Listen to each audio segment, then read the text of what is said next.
بسم الله الرحمن الرحیم والعصر حمد و ثنا و ستایش مر آن خدایی راست که خالق آسمان ها و زمین است. درود و صلوات بر روح پرفتوح سید عالم حضرت محمد مصطفی صلی الله علیه و آله و اصحابه و سلم. بیننده های محترم تلویزیون، دوستداران خوب برنامه والعصر، السلام علیکم و رحمت الله تعالی و برکاته. دوستان عزیز، با پیشکش نمودن مبحث جدید انشالله که در خدمت قرار داریم. دوستان عزیز، حج مبارک یکی از عبادت هایی است که هم عبادت مالی حساب میشه و هم عبادت بدنی. در دین مقدس اسلام همینطوری که 5 بنا همینطور کاملا مشهور هستن، حج شریف یا ادای حج مبارک رکن 5 اسلام است. بعضی عبادت ها در اسلام عزیز تنها بدنی است، بعضی عبادت ها تنها مالی است مثل زکات، اما حج مبارک اینطور یک عبادت است که هم مالی است و هم بدنی. امروز خواستیم که پیرامون مسائل مهم حج صحبت داشته باشیم، اسرار حج را بفهمیم، حکمت‌های حج را بفهمیم، فضایلش را بفهمیم، واجباتش را یاد بگیریم که الله متعال بر ما شما هم مقدور بسازه که بخیر یک زمان به حج شریف بریم، از تمام احکام و اسرار و فضایل و واجبات حج با خبر باشیم. در برنامه امروز مهمانان عزیز دارم، چون جناب مفتی صاحب محمد نبی المیدانی، جناب شما میگیم که بسازت خوش آمدین، صفا آوردین، مانده نباشین. حامداً و مصلیاً و بعد. په لومړي سر کې جناب عرفان صاحب تاسو ته او ادیب صاحب محترم ته او ټولو د افغانستان غیور ملت ته زه هم سلامونه تقدیموم. وعلیکم السلام ورحمت الله. نوم مې محمد نبی ده او د علوم اکاډمۍ که په خدمت باندې بوخت یم. بخیر عافیت سلامت باشین. و همچنان دوستان عزیز، جناب استاد محمد کریم ادیب را امروز در برنامه با خود داریم. جناب استاد خیلی خوش آمدین، صفا آوردین، مانده نباشین. خوش باشین، سلامت باشین. بسیار تشکر کردو بزرگوار وقتتان را در اختیار برنامه خودتان گذاشتید. سلامت باشین، لطف شماست. جناب استاد، همونطور که پیشتر از مسائل حج یاد کردم، مقدمه هم یک ذره فکر من طویل تر شد. بیاین اول از حج یک تعریف بتین، تاریخچه حج مبارک بگوین، از کجا آغاز شده، اولین حج را کی کرده، آیا حج تاریخش از کجا شروع شده، بفرمایید. مشنید. سلامت بوده باشین. نحمده و نصلی علی رسوله الکریم، اما بعد. اعوذ بالله من الشیطان الرجیم، بسم الله الرحمن الرحیم. ولله علی الناس حج البیت من استطاع الیه سبیلا. الآیه. السلام علیکم و رحمت الله تعالی و برکاته. علیکم السلام و رحمت الله تعالی و برکاته. واقعا بحث بسیار مهم و ارزشمند است و بحثی است که به مقتضای حال ربط داره، که چون ایام حج فرا میرسه و مسلمان ها از هر گوشه و از هر منطقه امت اسلامی عازم بیت الله به خاطر ادای مناسک حج می شوند. بله بله لله الحمد. بنان لازم است که باید مسائل و احکام و اسرار و حکمت های حج را ملت ما و همه ملت ها بفهمند، تا اینکه حجشان مبرور و مقبول درگاه الله متعال قرار بگیرد. الهی آمین. مسئله نخستی که یاد شد مسئله تعریف حج و همچنان تاریخچه حج است که از کجا آغاز شد. نخست لفظ حج یک کلمه عربی هست یا کلمه قرآنی هست و حج در لغت به معنای قصد و عزم و اراده هست. بله. و حج را به خاطر حج میگن که انسان مسلمان، چی زن و چی مرد، قصد میکنه که باید کعبه و خانه خدا را ببینه و مناسک و مراسم خاص و احکام خاصی که است او را اجرا بکنه. ولی اصطلاحاً باز آیا هر دیدن و هر زیارت را به نسبت خانه کعبه باشه او را حج گفته میشه و نه خیر؟ باز تعریف اصطلاحی یک کمکی تفکیک میآید. در تعریف اصطلاحی حج فقهای مذهب من، خصوصاً ابوالبرکات امام نصفی رحمه الله متوفای 710 هجری، او میفرماید که الحج زیارت مکان مخصوص فی زمان مخصوص باعمال مخصوصه. حج عبارت از زیارت مکان خاص است. کو مکان خاص مرادش خانه کعبه هست بیت الله و اماکنی که مقدسه هست و ارتباطی به خود خانه کعبه داره، شاعر الله، شعائر الله، مانند عرفات است، مزدلفه است.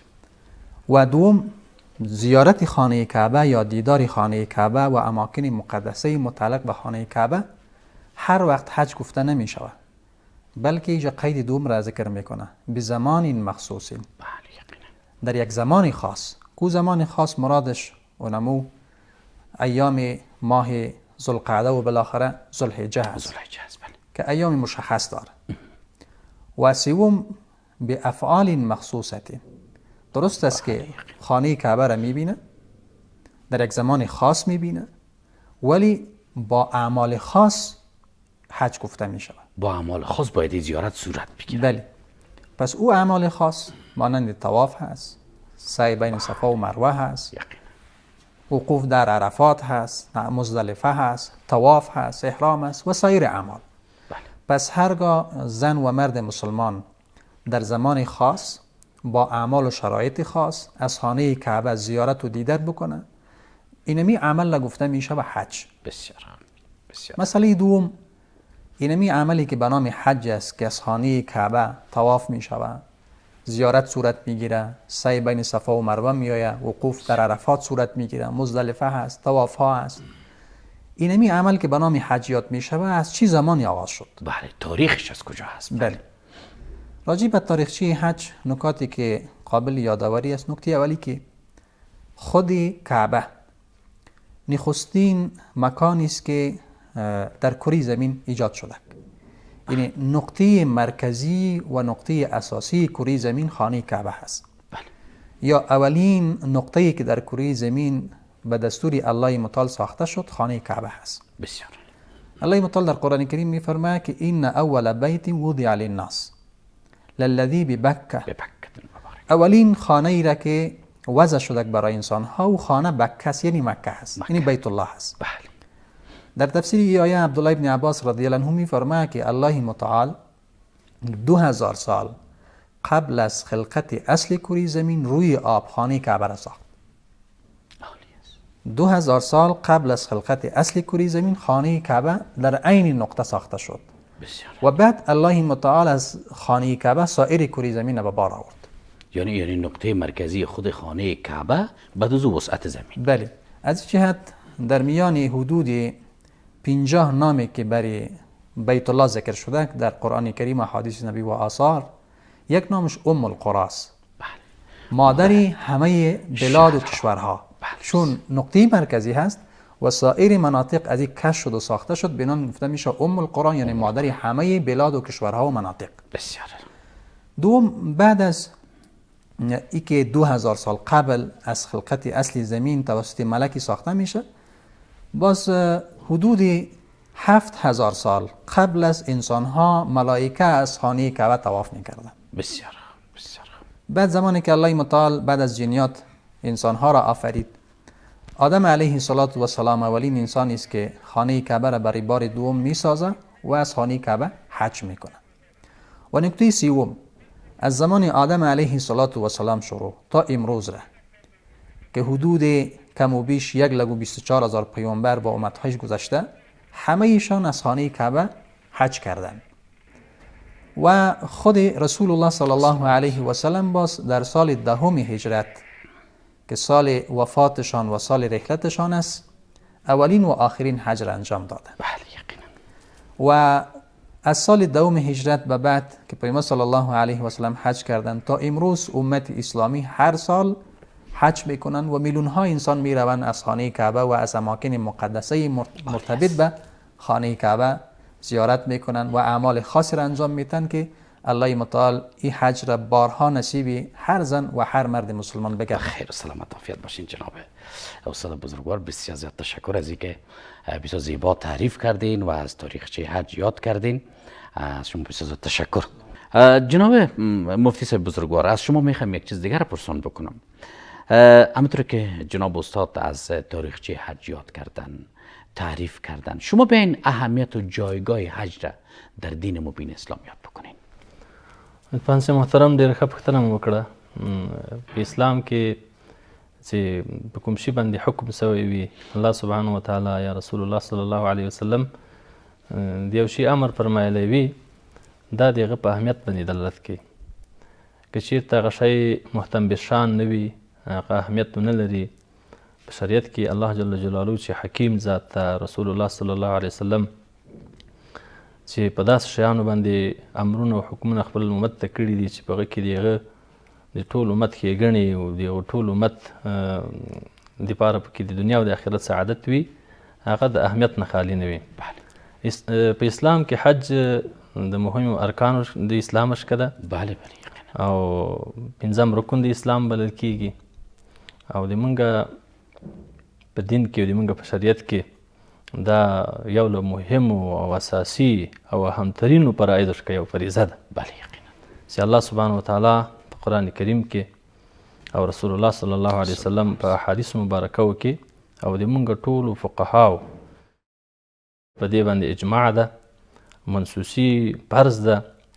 رسول الله صلی الله علیه و آله وسلم مبارک فرمایي، د ابو هریره رضی الله تعالی عنه څخه روایت ده، هغه فرمایي چې رسول الله صلی الله علیه وسلم فرمایل هغه څوک چې د بیت الله حج وکړي فلم یرفث ولم یفسق رجع کیوم ولدته امه او کما قال علیه الصلاة والسلام.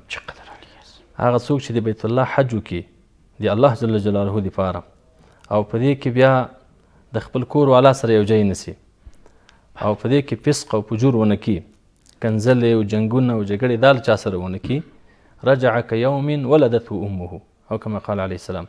دا چې کله بیرته د حج نه راواپس کېږي د ګناهونو څخه الله سبحانه وتعالی داسې پاکوي لکه د موره چې نوی تولد سوی وي.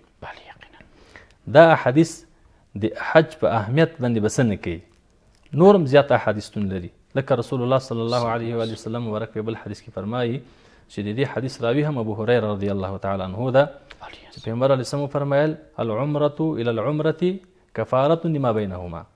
یو عمرې نه تر بلې عمرې دا دومره عمره د هغه منځ کې چې کوم ګناهونه راغلي د هغو دپاره کفاره ده. والحج المبرور، حج مبرور لیس له جزاء الا الجنه او کما قال علیه الصلاة والسلام. د دې بدله نسته مگر بدله یې پیغمبر اسلام وایي چې جنت ده. نبی کریم صلی الله علیه وسلم په یو بل حدیث کې فرمایي هغه څوک چې د حج د ادا کولو توان ولري او بیا کوم مانع موجود نه او دی حج ونه کړي، حج پرېږدي، نو د ده که خوښه یهودي دې مړ سي که د ده خوښه نصراني دې مړ سي، یعنې یا په دین د یهودیت مړ سي یا په دین د نصرانیت مړ سي. مطلب دا ده چې حج له دومره اهمیت سره چې کله په یو مسلمان باندې فرض سي او بیا هم دی د دې اهمیت ونه پېژني، د دې فریضې عملي کولو هغه ونه لري، لیوالتیا ونه لري او هغه ادا نه کړي، نو نبي کریم صلی الله علیه وسلم وایي چې دا مسلمان نه ده. یعنی دی که خوښه په دین د یهودیت دې مړ سي که خوښه په دین د نصرانیت دې مړ سي. نو په دې کې شک نسته چې حج یو له هغو اهمترینو او له اساسي ترینو شیانو فرایضو څخه ده د موږ په اسلام کې، او دا د موږ تاسو فقها وایي چې دا د شاعرو د اسلام نه ده. په دې کې کعبه ده، په دې کې د صفا او مروه سعیه ده، په دې کې عرفات ده، په دې کې جمرې ویستل دي، او لکه په انواعو د حج کې او همدارنګه په ارکانو او په شرایطو په واجباتو د حج ان شاء الله ده بیا بیان کړی سي کنه. جناب مفتی صاحب هنوز یک سواله که خورد از شما باقی است را پرسان بکنم، وقت ما هنوز هست. عوام الناس یک چیز را میگن جناب استاد که گویا به حج امو کسی که پول داره و پیسه داره امکاناتش هست نروه و ایره صرف فقرا بکنه، ایره عوام الناس میگن. این هم اهمیت حج را نشان میده که کدامش برتری داره. طبعا او خو فرض است، اما صدقه کردن شاید در حد فرض نباشه. کله چې یو مسلمان باندې حج فرض سي، زاد او راحله ولري فقها وایي او د باندې د حج فریضه راسي ور باندې فرض لازم وګرځيږي، که چېرته دی د دغه حج د 10 برابرو نور فقراو ته او مساکینو ته صدقې ورکي، کومکونه وکي، مدرسې جوړې کړي یا عام المنفعه کارونو کې د مرستې کومکونه د چا سره وکي، د ده له غاړې څخه هغه فریضه نه ساقطېږي. دا خپل د حج په اهمیت باندې دلالت چون او کوي. بالایش فرض است. بله ځکه چې حج په ده باندې فرض ده د الله سبحانه وتعالی. لکه مثال په ډول په یو چا باندې چې کله زکات فرض سي، که دی څومره نفلي صدقات وکړي، د هغه زکات 10 برابره 100 برابره هم صدقې وکړي، خیراتونه وکړي، کومکونه اما جای وکړي، فرض د نمیگیره. فرض جای نه نیسي. بله هغه فریضه یې له غاړې شکه نه ساقطېږي، ذمه یې پرې نه فارغه کېږي. له همدې امله په ده باندې واجب ده، په ده باندې لازم ده چې دی به د بیت الله حج ته ځي او د حج فریضه به ادا کوي. جناب مفتی صاحب، چی تاثیرات را بالای زندگی فردی انسان ها حج مبارک میمانه یا مربوط اهمیتش میشه؟ لله الحمد ما خپل حج کړی ده. الحمدلله. نو یو کار چې سړی خپل عملي کړي، دغه تاثیراتو کې خپله دی دته معلومات کېږي چې څومره تاثیر لري او انسان څومره تاثر ځینې اخلي. حج کې خو زیات حکمتونه، ګڼ حکمتونه نغښتي. یو پکې دا ده چې کله انسان حج ته لاړ سي، حج ادا کړي، نو په دې د سړي یقین راسي چې الله سبحانه وتعالی ستا او هلته چې د قسمه مخلوق دی الله وویني، مختلفې ژبې، مختلف قومونه، د مختلفو وطنونو خلک راځي او دا ټول یو رب ته سجده کوي، دا ټول یو رب ته لاس پورته کوي او تضرع کوي، د خپلو ګناهونو عفو د الله نه غواړي. نو د انسان په دې یقین پوخ سي، مضبوط سي چې الله جل جلاله د موږ خالق ده، هغه د موږ مالک ده او ټول د یوه رب عبادت موږ کوو. او بل د انسان د ګناهونو بار سپک سي، دا تاثر سړی واخلي. لکه څنګه چې په حدیثو کې دا شی نبی کریم صلی الله علیه وسلم فرمایلي، مخکې چې و فرمایل چې نبی کریم علیه السلام وایي رجع کیوم ولدته امه. مبرور حج انسان د ګناهو نه داسې پاکوي لکه دی چې د موره نه وای زېږېدلی وي. دا خپله د حج په اهمیت باندې دلالت کوي. نو انسان ډېر متاثره سي له دې ټولو شیانو، مناسکو، له دې ټولو ارکانو د حج نه، او بیا دی تائب سي، الله ته توبه وباسي. په راتلونکي کې دی د ګناهونو سطح کموي او د عبادت کچه دا لوړوي. دا یو لوی تاثیر د په انسان کې راځي. رب العالمین د ټول مسلمانانو دا فریضه نصیب وګرځي. الهی امین. بخیر و سلامت باشین جناب مفتی صاحب بزرگوار. چقدر زیبا اهمیت و جایگاه حج را در دین مقدس اسلام بر ما یاد کردین. خداوند بر شما اجر بزرگ نصیب بکنه و امید از این داریم که الله متعال همه ما و شما را مسافر مکه و مدینه بگردانه. جمع کسایی که ما را بیننده هستند، جمع بیننده های عزیز ما که برنامه ما را میبینن، دعای دست جمعی به می خاطر میکنیم که همه ما را مسافر مکه و مدینه بگردانه. دوستان عزیز، حتما برنامه ها را ببینین، مسائل مهم حج را حتما یاد بگیرین. الله متعال را امید داریم که امسال یا سالهای آینده قرعه فال به نام ما هم برای و یک روز به خیر مسافر مکه و مدینه شویم و از مسائلی که جناب استاد و جناب مفتی صاحب یاد کردن خوب آگاه باشیم که خدای نخواسته به اشتباه نرویم. دوستان عزیز، یک وقفه کوتاه میگیریم، بعد از وقفه انشالله که باز هم در خدمت قرار میگیریم. والعصر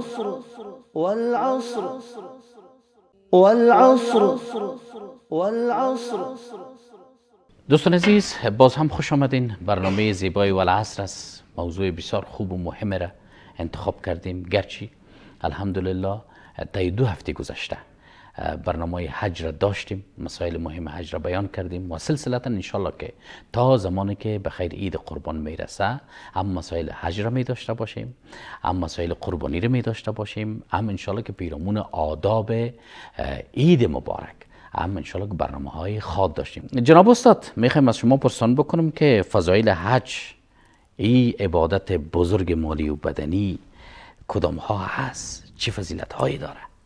بفرمایید. سلامت بوده باشین. طوری که جناب میدانی صاحب در لابلای صحبتایشان یاد کردن، من حیث مجموع حج چون یکی از فرایض بزرگ و اهم اسلام ماست، اما میشه که فضایل حج را در 4 نکته اجمالاً خلاصه بکنیم. فضیلت نخستش است که از میان 5 رکن و 5 ستونی که اسلام بالای از استوار است، یک ستون از او حج است. بله.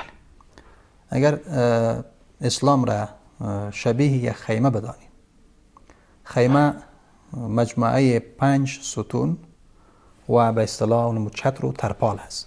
بله. و ستون وسطی خیمه از همه مهم است. و باز در 4 گوشه خیمه 4 ستون خرد است بله و بالا به اصطلاح امو سقف است یا ترپال است. بله یقینا. پس اسلامی عزیزم اگر خیمه شوه، ستون وسطی از این کلمه هست که بخش عقیده هست بله یقینا. سبحان الله. و 4 گوشه خیمه که 4 ستون کوچک هست، اونا باز نماز و روزه و زکات و حج است. بله اگر یکی از 4 ستون 4 طرف ستون وسطی خیمه را کسی بکشه، خیمه تخریب میشه. یقینا. بناهن انسان مسلمانی که حج بالایش فرض باشه و شرایطش پوره باشه حج نکنه، پس این انسان انسانی است که در حقیقت یکی از ستونهای خیمه اسلام را میکشه و اسلام را تخریب میکنه. بله. و هرگاه حج میره و در حقیقت اونمو خیمه یا مخیم اسلام یا را استوار استوار و محفوظ نگه داشت. بسیار. از این جهت رسول الله صلی الله علیه و سلم میفرماید که بنی الاسلام علی 5: شهادت ان لا اله الا الله و انی محمد رسول الله و اقام الصلاه و ایتاء الزکات و صوم رمضان و الاخر میگه که و حج البیت من استطاع الیه سبیلا. پس حج در میان 5 رکن اساسی اسلام رکن پنجم است. پس اگر این مسلمان محکم گرفت، پس مخیم اسلام ثابت و استوار نگه داشته شد. بسیار. دوم فضیلتش بخش پاکی از گناه است. یقینا. سبحان الله. چون هر انسان جایز الخطا است، هر انسان اشتباه میکنه، چون یک نامش انسان است، به معنای انسانی خطا کننده و سهو و اشتباه کننده و نسیان و فراموشی آورنده. بله. پس انسان بهتر امی است که دوباره خود را از گناه پاک بکنه. و خیر الخطاؤون التوابون. بهترین خطاکار امو است، بهترین گناهکار که از خطای خود توبه بکنه. بسیار. بسیار. خب یکی از وسایلی که انسان میتونه که گناه و معصیت خود را پاک بکنه، خود را شستشو بکنه، یکیش حج است. سبحان الله. پس زن و مرد مسلمان اگر به گناه آغشته شد و زمینه فراهم شد، الله نصیب کرد که به حج بره، پس حج این انسان مسلمان از گناه پاک میکنه. که تائب باشه و تعهد بکنه که باز به گناه رجوع نکنه. دوره که قبلا میدانی سلام یاد کردن، پیامبر صلی الله علیه و سلم میفرماید که من حج فلم یرفث ولم یفسق رجع کیوم ولدته امه. بله. مسلمانی که به حج میره و حج میکنه و در او تمام مناسک و مراسم و احکام حج را رعایت میکنه، در او فسق انجام نمیده، رفث انجام نمیده، رجع کیوم ولدته امه، وقتی که به سوی خانه بازگشت میکنه به منزل انسانی است که تازه از مادر تولد شده باشه. یعنی اصلا دیگه گناه نداره. اما در اینجا یک نکته را باید یاد بکنیم. بله. که بعضیا حجاج یا معتمرین به این فکر نباشه که ده نوع گناه را در باب حقوق الله و حقوق العباد انجام میتن، باز حج میرن پاک میشد. هدف این حدیث باز علامه اینی رحمه الله میفرماید که از گناه پاک میشود که مربوط به حقوق الله باشه. حقوق العباد معاف نمیشه. یعنی الله متعال است که حق خود را میبخشه. اگر یک حاجی ما یک معتمر او حق مردم را میخوره و باز میره به حج، بویا که اوجه دیگه من توبه کردم حق مردم بخشیده میشه، نه خیر، حق مردم بخشیده نمیشه، بلکه او گناهایی بخشیده میشه که مربوط به حقوق الله باشه. حقوق العباد در گردنش هست، اگر 100 بارم حج بره از گردن ساقط نمیشه. سوم فضیلت حج ای است که حج یکی از وسایل فراهم ساختن ورود به بهشت است. سبحان الله. پس چون انسان در دنیا مسافر است و مکان اصلی انسان بهشت است، چون پدر انسانیت از بهشت مهاجر شد و کجا به کره زمین، از این دار سفر دوباره به دار القرار که انسان میروه، پس باید توشی به خود بگیره که توجه برسه. بله یقینا. پس یکی از وسایلی که انسان به حج، یکی از وسایلی که انسان به جنت وصل میکنه حج است. حج است. و پیامبر حج صلی الله مقبول و علیه مبرور و است. سلم میفرماید که صلی الله علیه و سلم. و حج المبرور لیس له جزاء الا الجنه. حج مبرور یعنی حجی که با تمام شرایط و ارکان واجبات و سنت همه برنامه‌اش تطبیق میکنه، در او رفث و فسق انجام نمیده، او حج مبرور است. پس اینمی انسانی که حج مبرور انجام داد و همه شرایط را پوره کرد، جزا و پاداشش چی است؟ جنت. جنت. و چهارم فضیلت حج ای است که حج وسیله درس تقوا، درس وحدت و درس اخوت را به انسان ها میده. بله بله. طوری که میدانی سب یاد کرده، زمانی که انسان وجه می روه، همه مسلمان ها از همه اقوام، از همه اطراف و اکناف امت که می آید، فقط به اطراف یک خانه چی میکنن؟ طواف میکنن. این نیست که اوجا بگویم مثلا من عرب هستم این طرف طواف میکنم، کسی بگه عجم است من این طرف طواف میکنم. طواف خو میکنه ولی خلاف نه، همه به یک مسیر به یک محور میچرخند. اشاره به این است که امت واحده باشه و همچنان اوجا همه ایشان تعلق با پروردگار پیدا میکنه.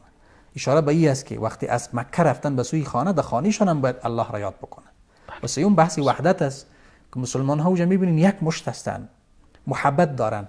پس درس میده به مسلمان که مسلمان باید غیر از حرم در سایر بلاد نیز باید قلبا، فکرا، عقیدتا، سیاستا باید واحد باشه.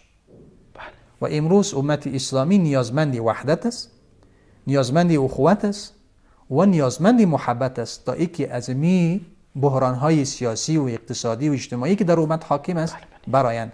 این بحثی است که برمیگرده به اون فضایل و اهداف حج و عمره. جناب استاد چطور یک موضوع خوب را یاد کردین از موضوع محبت، دوست داشتن، از همدیگر پذیرفتن در حج مبارک. وقتی در حج هستیم الحمدلله، اگر از هر وطن هستیم یکی دیگه خود خوب میپذیریم، از هر جایی که آمدیم برادر خود دوست میداریم، امروش کمک میکنیم، بارش میگیریم. بته برادر جان، حاجی سه بته که امی توشیت ما تا یک جایی ببرم. اما متاسفانه ما این سبقه باز فراموش میکنیم. وقتی در اوطان خود مراجعه میکنیم یکی دیگه خود نمیپذیریم. انتقادهای خرد و ریزه و باز بعد از هم کاملا مستقیما انتقاد کردن که شما فلانی یه طوری کردین. نه، دین اسلام خو فکر کنین که دین دعوت است، توسعه است، دین مبارکه که یعنی برای ما درس میده که شما نصیحت بکنین، الدین و نصیحت. اما نشه خدای نخواسته که از حج پس بیاییم در اونجا محبت با بیگانه ها داشته باشیم، اما در وطن بیاییم همه چیز را فراموش بکنیم، انتقاد کنیم سر برادر خود که تو از کجا هستی و تو چی کاره هستی. بفرمایید سپ یک حاملی ازی جناب عرفان سپ جهل از ارزش‌های دین است. معمولا بعضیا که حج میرن شاید نیتشون به این باشه که فلانی حج رفته که امروز در مجالس و محافل او را بالا می نشنن و او را زیاد احترام میکنه، پس به خاطر اینکه در جامعه من محترم شم باید حج بروم. چون اینجا هدفش تقوا نیست، حج مبرور دیگه نیست. پس به عنوان یک رسم و عنعنه میروه، بنان او انسان زباره که برگشت میکنه اهداف حج را در زندگی تطبیق نمیتونه، ارزش های حج را رعایت نمیکنه. چرا؟ او به نیت بالا نشینی رفته، نه به نیت تقوا و دینداری و حفظ ارزش های اسلامی. پس عامل یزی باشه از جهل است. اگر واقعا هر زن و مرد مسلمان ارزش های حج را در روشنی ارشادات قرآن کریم و احادیث پیامبر صلی الله علیه و سلم و راهنمودهای فقهای من بفهمن، این مشکل حل می شود. بخیر و سلامت عافیت باشین جناب استاد. جناب مولوی صاحب، شما صاحب مهربانی بکنین فرایض و واجبات حج کدام ها هستن؟ وقتی که بخیر مثلا ما و شما از اینجا آغاز میکنیم که بخیر به حج شریف بریم، چند واجب است، چند فرایض است، این باید بفهمیم. د حج فرایض فقها درې ذکر کړي. یعنی حج په مجموع کې درې فرایض لري چې یو شرط ده او د دوی ارکان دي. شرط کې چې راځي چې هغه فرض ده په حج کې هغه احرام تړل دي. کله چې یو حاجي صاحب د حج په دې مبارک سفر باندې ځي نو دی چې کله احرام تړي هغه بیا فرق کوي په انواعو د حج کې چې دی حج قران کوي، حج تمتع کوي او حج افراد کوي. بسیار که چېرته د حج قران وي یا حج افراد وي نو میقاتش کې د احرام تړي، همدغه د حج احرام او د عمرې احرام هم په حج تمتع کې. نو دغه احرام تړل د حج لپاره دا یو شرط، یو فرض ده. او که چیرې حج تمتع وي نو بیا د عمرې احرام تړي، د عمرې مناسک ادا کولو نه بعد خپل احرام خلاصوي، بیا یوم الترویه په اتم د ذوالحجې دی بیا د خپل عمارې نه احرام تړي د حج ادا کولو دپاره. دغه احرام وی احرام ای فرض است. دا احرام تړل د حج لپاره دا یو فرض ده، بسیار شرط ده، رکن نه ده. او د حج لپاره دوه نور فرایض چې هغه ارکان دي. هغه یو وقوف په عرفه ده، عرفات ته تلل دي او هلته درېدل دي. که څه هم یو لحظه ودرېږي فرض له غاړې ساقطېږي. بسیار او دوهم د عرفات نه وروسته بیا چې په ده باندې فرض ده او رکن د حج هم ده هغه طواف زیارت ده. دغه درې په مجموع کې د حج دپاره فرایض دي چې هر یو بیا له خپل ځان سره واجبات هم لري، سنن هم لري و مستحبات و آداب هم لري. یعنی یک حاجی صاحب اگر خواسته باشه که بخیر به حج فرضی رفته باشه مثل که را روان هستن حاجی صاحب بزرگوار در هر جای می روند، فرض اول بستن احرام است، فرض دوم وقوف در عرفات است و فرض سوم طواف و زیارت. طواف و زیارت است. یعنی که یو حاجی صاحب دغه درې فرایض په حج کې ترسره کړي د ده فرض له غاړې څخه ساقطېږي. بسیار فرایض یې ترسره کړل او حج یې وسو، واجبات ترې پاتې دي، سنت ترې پاتې دي چې هغه به هم دی عملي کوي. او بله پوښتنه تاسو د واجباتو وکړه. د موږ فقها چې په واجبات د حج کې بحث کوي، یو مجموع کې واجبات دي، یو د هر رکن دپاره یا د هر شرط دپاره د هر منسک مناسکو دپاره بیا ځان ته واجبات دي. مجموع کې چې واجبات فقهاو ذکر کړي دي د حج دپاره شپږ واجبات ذکر کړي. بسیار چې لومړی په هغه کې سعیه کول دي، صفا و مروه سعیه چې صفا څخه به شروع کېږي تر مروه پورې به دا یو گردش چی و د مروه نه بیا شروع کېږي تر صفا دا به بل گردش چی تا که افت رفت آمدشون تر څو اووه ځله دا گردش وکړي، اووه ځله دا یې لاړ سي راسي. بسیار دا یو واجب ده. دوهم واجب وقوف په مزدلفه کې ده. کله چې د حاجي صاحبان د عرفات نه بیرته راواپس سي نو ماښام چې کله داخل سي بیا هغه نه بعد د عرفات نه دوی راځي مزدلفې شریفې ته. په مزدلفه کې شپه تېروي او دلته سهار مانځه نه بعد وقوف کوي تر شروقه پورې، تر څو چې لمر څرک وي. بسیار دلته درېدل دا هم واجب دي. واجب است. بسیار او دریم واجب هغه رمیه ده، د جمرو ایستل دي. چې حاجي له دې نه وروسته چې مزدلفې نه راغی بیا مینا ته راځي او درې واړه جمرې ولي په اووه کاڼو باندې. او بیا له هغه نه بعد دی ځي دمه شکر ادا کوي، بیا دی قرباني کوي. په دې ځای کې جناب مولوی صاحب مفتی صاحب بزرگوار امی جمره اول امی واجب است؟ درې واړه جمرې واجب دي. بسیار اوله جمره به هم ولي، جمره اوله په اووه کاڼو باندې، بیا به وسطا هم ولي په اووه کاڼو باندې، او بیا به جمره عقبه هم ولي لوی شیطان څخه. بسیار دا درې واړه واجب دي. هغه نه بعد بیا دی دمې شکر ادا کوي، قرباني کوي. چې سږ کال دپاره متاسفانه د سعودي حکومت دا شرط لګولی چې موږ ته به پیسې تحویلوي بانکونو ته او موږ تاسو دپاره قرباني کوو، دا دمې شکر موږ ادا کوو. چې یو لویه ستونزه یې هم حاجي صاحبانو ته جوړه کړې د موږ د حنفي مذهب په اساس باندې.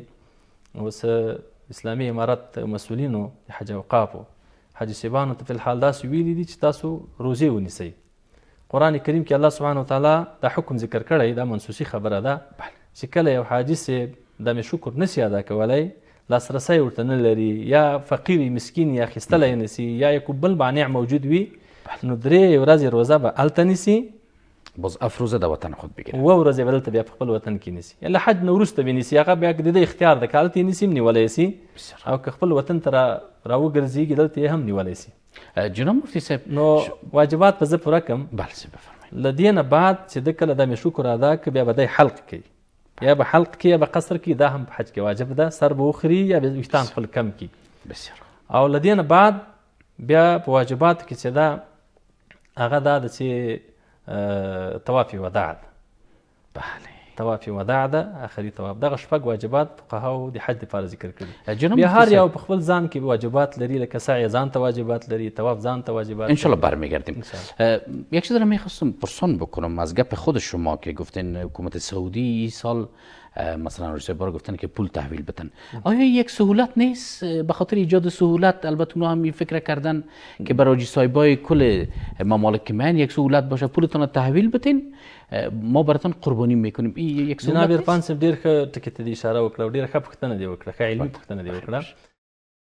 یعنی دا واقعا یو ظاهرا سهولت ښکارېږي چې حاجي صاحبان له دې تکلیف نه هم خلاص شي، که خپله ځي هم خو پیسې به ورکوي او مال به اخلي، ذبحه کوي. بیا اخیستلې ځان ته ستونزه ده، ذبحې ځان ته ستونزه ده، وخت یې هم لګېږي. د دې نه د بانک ته پیسې ورکړي، بانک به پخپله قرباني ورته وکړي. دلته یو علمي مسله ده. د مونږ د حنفي مذهب راجح قول، مفتابهي قول دا ده چې په دغو بعضې واجباتو کې ترتیب هم واجب ده. اول به حاجي صاحب جمرې ولي، هغه نه بعد بیا د شکر ادا کوي، هغه نه بعد بیا د حلق کوي ځان به حلالوي. بله بله بله. دغه ترتیب هم د موږ فقها واجب بولی. امی ادای واجب ترتیبشون واجب است. دغه ترتیب په دغه دریو شیانو کې هم فقها واجب ګڼي. بسیار. کله چې بانک ته پیسې تحویل سي په نورو مذاهبو کې دغه ترتیب واجب نه ده، نو میلیونونه حاجي صاحبان په یو ورځ کې امکان نه لري چې د سعودي حکومت دومره امکانات برابر کړي چې ټول حاجیانو ته ذبح وکړي. دلته به د حاجي صاحبان بیا څو ورځې دوی په احرام کې پاتې کیږي، او بل دا به تشویش چې د ما لپاره به قرباني سوي وي که به نه یې سوي، تر څو د احرام نه ځان خلاص. بسیار خوب بسیار خوب. نو له همدې وجې دا یو مهمه ستونزه ده. خوب را یاد کردین. ځکه حاجي صاحبانو ته هم د موږ د امارت مسؤلینو دا خبره کړې د مشرانو چې تاسو روزې ونیسئ، یعنی تر څو قربانی دا دغه دوم لپاره جان بدیل نکنید. نشي. بسیار خوب بسیار خوب. بسیار تشکر جناب مفتی صاحب. دوستان عزیز توجه داشتین که فرایض و واجبات حج را جناب مفتی صاحب برای شما چقدر زیبا بیان کردن. میریم به یک وقفه کوتاه، بعد از وقفه انشالله که باز هم در خدمت قرار میگیریم. والعصر والعصر والعصر والعصر. دوستان عزیز باز هم خوش آمدین. برنامه زیبای والعصر است. تشکر میکنم از اینکه هنوز بیننده برنامه هستین و تشکر میکنم از مهمانان عزیز که تا هنوز در استودیو با ما هستن. موضوعات بسیار مهم حج مبارک را امروز تعیین کرده بودیم که پیرامونش صحبت بکنیم که صحبت هم کردیم. موضوعات مهم دیگه ایش مانده. جناب استاد ادیب بزرگوار، انواع حج چند است و امی انواع حج کدام حکمت ها را داره؟ بخیر و سلامت باشین. من حیث مجموع فقها، علما و دانشمندای امت اسلامی حج را به دو بخش تقسیم میکنن. یکی حج اکبر است و یکی حج اصغر است. مراد از حج اکبر اونم حج فرضی است که الحمدلله فعلا حجاج ما در جریان عزم سفر حج هستند.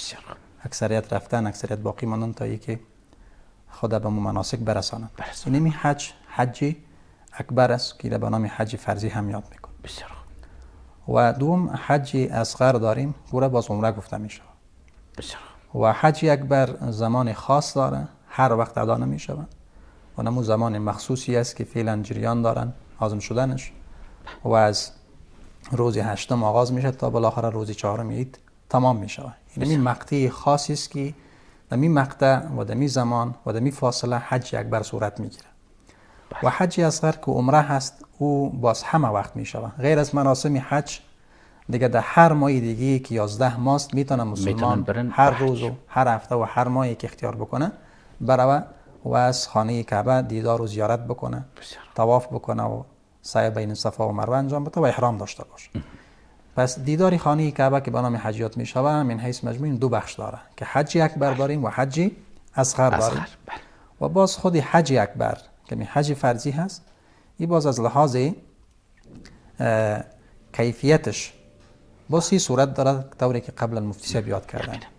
یکی حج افراد است، دیگه حج تمتع است و دیگه حج قران است. حج افرادی است که تنها حج میکنه، در پلوش عمره انجام نمیده، از وقت استفاده نمیکنه.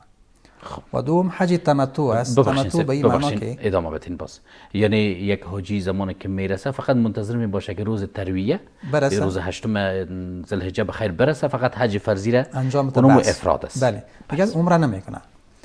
و دوم حج تمتع است. تمتع به این معنا که از فرصت خود استفاده میکنه، پیش از اینکه مراسم حج برسه، ایام حج برسه، عمره انجام میده. باز تمتعی است که همون عمری را که در احرام انجام داد و احرام باز دور میکنه، برای حج جدا احرام بسته میکنه. این میگه حج تمتع. یعنی یک حاجی میتونه که پیش از اینکه مراسم اصلی حج که اینمو 8 ذوالحجه برسه چندین بار عمره بکنه. بله. و سوم حج قران است. قران عین مثل حج تمتع ولی یک تفاوت داره. در حج قران هم میگه است که با استفاده از فرصت عمره میکنه، اما تفاوتش با حج تمتعی است که حج قران باز عمره و حج اردوش در یک احرام میشه. این در کدام احرامی که عمره انجام داد و باز نیت میکنه که من حج قران میکنم، او احرام خود را نمیکشه. در مو احرام حج خودم و مراسم حج خودم انجام میده. قران به این معنا که حج و عمره را در یک لباس یک جا ساختش، در یک لباس انجام داد. و این باز یک کمک به اصطلاح صبر و استقامت کار داره و اجر و پاداش هم بیشتر است. ولی حجاج وطن ما بیشتر حجاج وطن ما برشان حج تمتع است. یعنی به این معنی که زمان اوجا میرسن عمره میکنن، باز اگر کسی قران اراده بکنه خب مشکل نداره، یعنی میتونن که قران انجام بده، ولی صبر و استقامت کار داره. و یک نکته دیگه هم یاد شود که از باب حکم حج اکبر یک صورتش فرض شد، یک صورت دیگه نفلی هم داره. نفلی است که مسلمان در پهلویی که یک مرتبه در طول عمر حج بالایش فرض است، حج اکبر. در پهلوی ازی اگر توانایی داره و در جامعه فقر نیست، دیگه مشکلات عامه و مصالح عامه پوره هست، اگر بازم پول داره میتونه که بارها حج بره که میگن حج نفلی حساب میشه. ولی کسایی که حج فرضی اگر رفتن دیگه، چون ضرورت های جامعه و ملت ها اگر برآورده نشده، فقر است، در این صورت بهتر است که نسبت به حج نفلی همون مشکلات جامعه را حل بکنه. یتیم داریم، بیوه داریم، به اصطلاح جامعه زیاد نیازمند است که باید مصالح و ارزش ها حفظ شود. پس کسایی که اگر حج نفلی میرن اجازه هم هست، ولی بهتر است که باید انمو مسائل مالی داخل وطن زیاد حمایت بکنه. به طور مثال در شأن عبدالله ابن مبارک رحمه الله که یکی از شاگردای بزرگ امام بزرگ امت اسلامی امام ابو حنیفه رحمه الله ترتیب داشتن که یک سال حج میرفتن، یک سال باز تدریس میکردن و یک سال به جهاد میرفتن. عمر خدا به 30 بخش تقسیم کرده بود.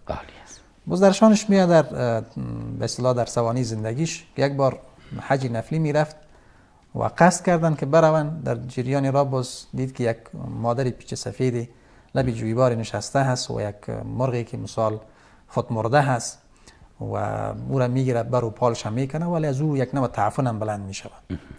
باز برش میگه که مادر جان چرا این کارا میکنی و این خب مرغ مرده هست، این خب حلال نیست. میگه رایت بگی من چون یتیم دارم کسی دیگه نیست، پس مجبور هستم که به خاطر غذایشان از این غذا تهیه بکنم.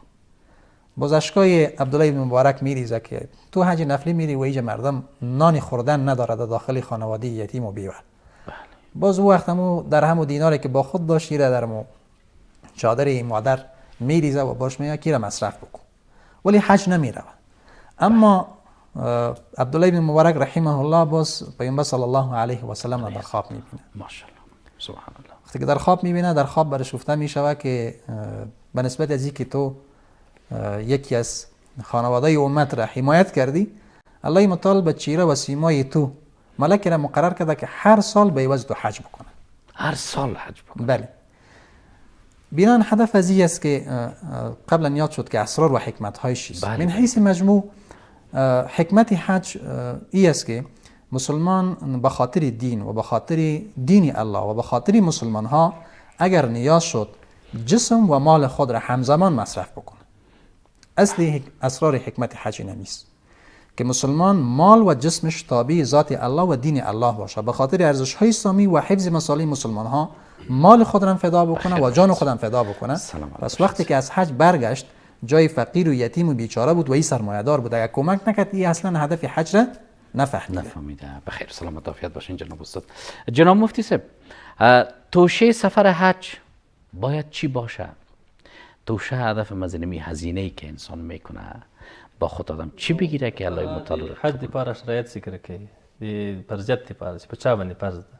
په هغو کې د نورو شرایطو ترڅنګ یو مهم شرط دغه دا ده چې انسان به زاد او راحله لري. زاد او راحله په دې معنا یعنی دومره توښه به لري چې دی حج ته ورباندې لاړ سي او بیرته حج ته نه راسي، او تر څو چې دی بیرته راځي د اهل و عیال دومره نفقه دی ورته پرېږدي چې تر څو دی بیرته راځي د هغوی بسنه وکړي، که اینا هم محتاج نسي. او بل راحله به لري. راحله یعنې سورلي به لري چې په دې باندې حج وکړي، لکه نن سبا د طیارې ټکټ به ادا کولی سي، دومره شی به دی ولري، نه توانایي به لري چې دی د حج سفر باندې ترسره کړي. دې ته استطاعت فقها وایي. دا د حج د شرایطو نه ده، یعنی د شرایطو د فرضیت نه ده چې په هغه چا باندې د حج فرضیږي چې کله د استطاعت و توان ولري. هو متاسفانه نن سبا یو شي ته باید اشاره وکړو.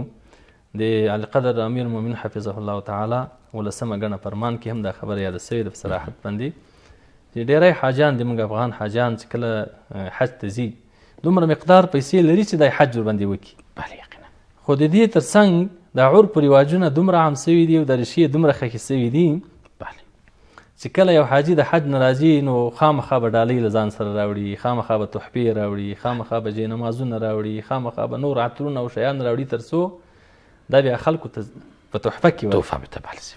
او له هغې سره سره چې کله دی بېرته راواپس سي د حج د سفر نه، دلته به دی خامخا خیرات کوي، صدقې به کوي، خلک به راغواړي، ختمونه به کوي.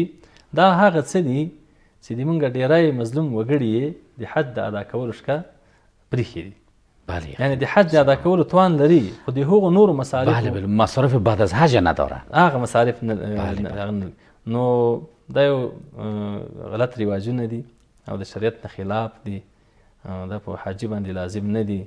هغه تطوع د نفل د که څوک کوي ښه خبره ده، او چې ونسي بلکې افضل ده، ځکه چې د نورو خلکو دا لاره بنده سي. د صدقاتو دپاره بېلابېلې نورې ډېرې لارې دي، خو البته د دغه څه دپاره باید یو څوک حج پرې نه ږدي، ځکه له حج نه راسم بیا به د خیر و خیرات و صدقاتو د ختمونه نسم کول. سلامت باشین جناب مفتی، بسیار موضوع خوب را یاد کردین. فقط من حیث پیام جناب استاد شما هم 1 دقیقه و کم وقتم برای جناب مفتی صاحب خواد بود، پیرامون مصارف گزاف بعد از حج یک پیام بتین. امی حاجی صاحب بزرگوار که عازم حج هستند که آمدن پیام شما را در فکر و ذهن خود داشته باشند. خیر و سلامت باشین. من حیث مجموع حجاج محترم ما باید 2 کار انجام بدن. بله. وقتی که برگشت میکنن، یک با خود فکر وحدت، اخوت و محبت را بیارن، و دوم توفی مادیشون فقط آب زمزم و خرما باشه. بهترین اگر زیاد توان داره خرمای عجوه بیارن که از لحاظ فقه اسلامی ما یک ویژگی خاصی خود را داره. یعنی بهترین توفه است که آب زمزم هم از لحاظ مادی هم از لحاظ معنوی، و خرما و خصوصا عجوه از لحاظ مادی و معنوی یک تاثیرات خاصی را در زندگی مادی و معنوی مسلمان‌ها داره. بهترین توفیشون است. دیگه از آوردن جای نماز و تسبیح چیزایی که مفتی صاحب یاد کردن اگر اجتناب بکنه بهتر است. اگر جناب استاد مثلا حاجی صاحب باره عزمی خود داخل میدان که حالا معمول هم هست که اسکورت میکنن، نمخداد دادان خانه میبرن و باز رام سرک بند است و حاجی صاحب آمده و حج مبارک و موتر گلپوش و مثلا گوسفند زیر پایش حلال و این چیزا، از لحاظ شرعی فکر میکنم که اصلا اجازه نیست و دوم دیگه یک اذیت هم از بر مردم. و خب شد شما هم یاد کردین جناب عرفان صاحب که به یاد ما آمد ذکر کنیم. بله. چیزی که بسیار خطرناک است و بحث ریاست. و ریا امروزی است که هر حاجی و معتمر ما موبایلای کلان در دستش طواف هم میکنه، سعی هم میکنه، موبایل در دستش عکاسی کرده انداخته میره و استوری میکنه. پس این هدف از حج آیا نشان دادن به دیگراست یا رضای الله متعال ادای فریضه است؟ بازی که جمع میان باز موترا قطار گلپوش سارک هم بند میکنه. این باز دیگه اون بحث دنیا است، بحث آخرت نیست. این تو حج الله متعال باز حج مبرور شمار نمیکنه و حجاج باید از این زیاد اجتناب بکنن. سلامت باشین. جناب مفتی صاحب یک پیام کوچک داشته باشین برای هموطنان عزیز ما. د ما هم درنو حاجي صاحبانو ته دا معجزانه پیغام ده چې هلته په نورو کارونو باندې ځان بوخت نه کړي، یوازې او یوازې ټول وخت په حرم کې تیر کړي، دا یو غنیمت وګڼي، دا یو فرصت وګڼي، له نورو کارونو څخه ځان وساتي، یوازې د الله جل جلاله عبادت ته دوی تللي دي او هلته د عبادت په سمه توګه دی ترسره کړي او د ټول امت اسلامي دپاره د خیر و د سعادت دعاګانې وکړي. بخیر و سلامت عافیت باشین جناب مفتی صاحب بزرگوار و تشکر میکنم از جناب استاد بزرگوار جناب ادیب صاحب. تشکر میکنم از بیننده‌های عزیز تلویزیون و بیننده های محترم برنامه والعصر مبارک. دوستان عزیز تا هفته آینده و برنامه دیگه خداوند یار و یاور همه ما شما باد. الهی به سلامت باشید.